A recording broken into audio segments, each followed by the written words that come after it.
మకర రాశి వారికి గురుగ్రహ రాశి మార్పుతో రాబోయే 48 రోజుల పాటుగా ఎలాంటి శుభాశుభ ఫలితాలు ఇవ్వబోతున్నారు, పాజిటివ్ ఫలితాలు ఏంటి, నెగిటివ్ ఫలితాలు ఏంటి, ఏ రకమైన పరిహారాలు చేసుకుంటే శుభం కలుగుతుంది, ఇవన్నీ కూడా చూద్దామండి. సహజంగా గురుడు కనుక, గురుగ్రహం జూపిటర్ కనుక మౌఢ్యమి లేదా మూఢమికి గురవుతే, అంటే రవిగ్రహానికి కనుక గురుగ్రహము 8 డిగ్రీల వ్యత్యాసం దగ్గరగా వచ్చినప్పుడు మూఢమి లేదా మౌఢ్యం చెందుతారు. వివాహ శుభ కార్యక్రమాలు కానీ, గృహారంభాలు, సో అంతటి శుభగ్రహము గురుగ్రహం.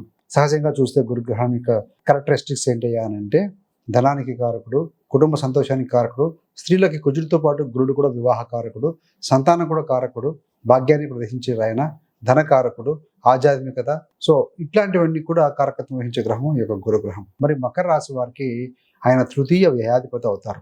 శుభుడు అంటే ఈ రాశికి లగ్నానికి శుభుడేం కాదండి, కానీ ఆయన సహజ కారకత్వాల చేత శుభుడే అని చెప్పాలి. గురుడు కర్కాటకంలోకి వస్తున్నాడు.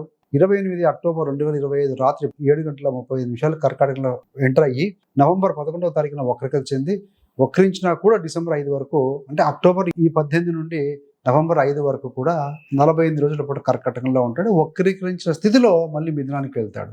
ఇది ఒక ట్రైలర్ లాగానండి. ఒరిజినల్ గా గురుగ్రహము పర్మనెంట్ గా, అంటే ఒక 1 year పాటుగా స్థితి పొందేది 2026 జూన్ నుండి. ఇది అలా అతి చారంతో వచ్చి ముందుకు వచ్చి మళ్ళీ వెనక్కి పోతున్నాడు అనమాట. సో వచ్చాడు 45 రోజుల పాటుగా ఉంటారు, పెద్ద గ్రహం కదా.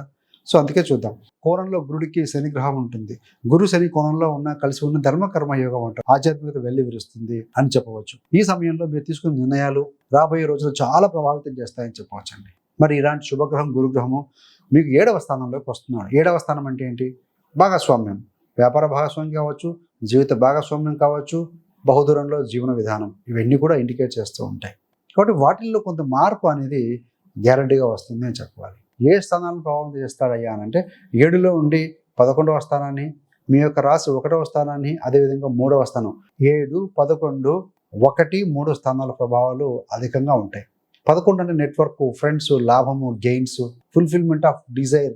1వ స్థానం అంటే మీరు, మీ శరీరము, ఆత్మాభిమానము, మీ ప్రాస్పెరిటీ, మీ ఆరోగ్యం, ఇవన్నీ కూడా ఇండికేట్ చేస్తూ ఉంటాయి. మరి 3వ స్థానం అంటే ధైర్యము, పరాక్రమం, విక్రమ భావం అంటాం.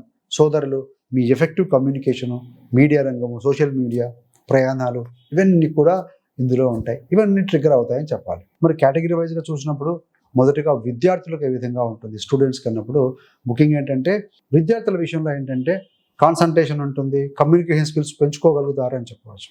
మీరు ఏదైనా కాంపిటేటివ్ ఎగ్జామ్స్లో రాస్తూ ఉన్నా, ఇంటర్వ్యూలో ఉన్నా కూడా విజయ అవకాశాలు ఎక్కువగా ఉంటాయి.